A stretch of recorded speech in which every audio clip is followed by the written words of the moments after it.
Smokers have presented a throng of reasons for wishing to quit smoking. Several had to stop for medical purposes. This isn't surprising considering that over 400,000 Americans die yearly from diseases induced by cigarettes. Among the more common ailments directly caused by smoking are heart conditions, cancers, strokes, peripheral vascular diseases, pulmonary emphysema, bronchitis, ulcers and others. Additionally, treatment of pre-existent conditions may be complicated by smoking. Risk of anesthesia and post-operative ramifications are increased by utilization of cigarettes.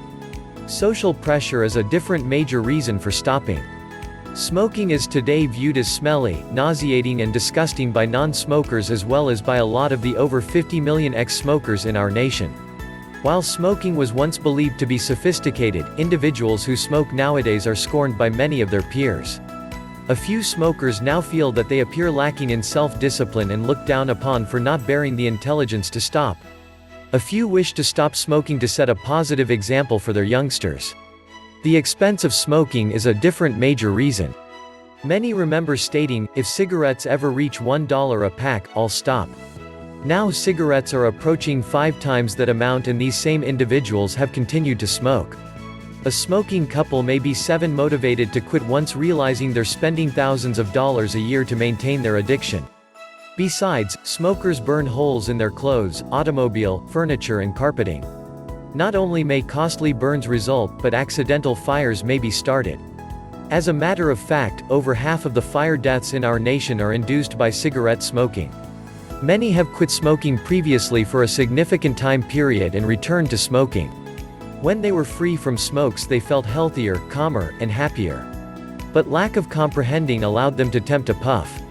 This resulted in reinforcement of their full-fledged addiction. Some individuals need help to quit smoking. They know the dangers, plagues, and expense but still can't stop. Cigarette smoking is an addiction. It's imperative to remember that once you're an addict, you're always an addict. Once you're off smoking for a short time period, staying off is relatively simple. You'll have occasional thoughts for a cigarette, but they're nothing compared to the urges encountered from withdrawal during the early stopping process. But you must always bear in mind that one puff will put you back to a state of fully fledged dependency. Then you'll either have to go back to smoking or once more go through stopping. Those are both icky options. Consider both of them if you consider taking a puff. Follow the winners and never accept another puff. Stopping by the gradual detachment method. If you know a smoker who they truly despise, you ought to actively encourage them to abide by the gradual detachment, cut down approach. Call them up daily and tell them to just do away with one cigarette. Meaning, if they commonly smoke 40 a day, simply smoke 39 on the first day of the attempt to stop. The following day they should be promoted to smoke only 38, then 37 the next day and so forth. Then you should call these individuals daily to congratulate them and encourage them to continue. I must re-emphasize, this ought to only be done to a smoker you in truth despise. A bit at a time. Most smokers will agree to this plan of attack. It sounds so simple to simply smoke one less every day. 39 cigarettes to a 2-pack a day smoker looks like nothing. The trick is to convince the individual that you're merely trying to help them. For the first week or two the one downside is you have to make believe to like the individual and you have to talk to them daily. They won't whine too badly either. When they're down to 30 from 40, they might start to complain a little. You truly won't be having fun yet. When the payoff comes is about 3 weeks into the scam. Now you've got them to less than 1/2 their normal amount. They're in moderate withdrawal day in and day out. A month into the plan of attack you have got them into pretty major withdrawal. But be relentless. Call them and tell them how awesome they're doing and how proud you are of them. If they're in their 35th to 39th day, you have pulled off a major coup. This poor individual is in extreme withdrawal, suffering miserably and having utterly nothing to show for it.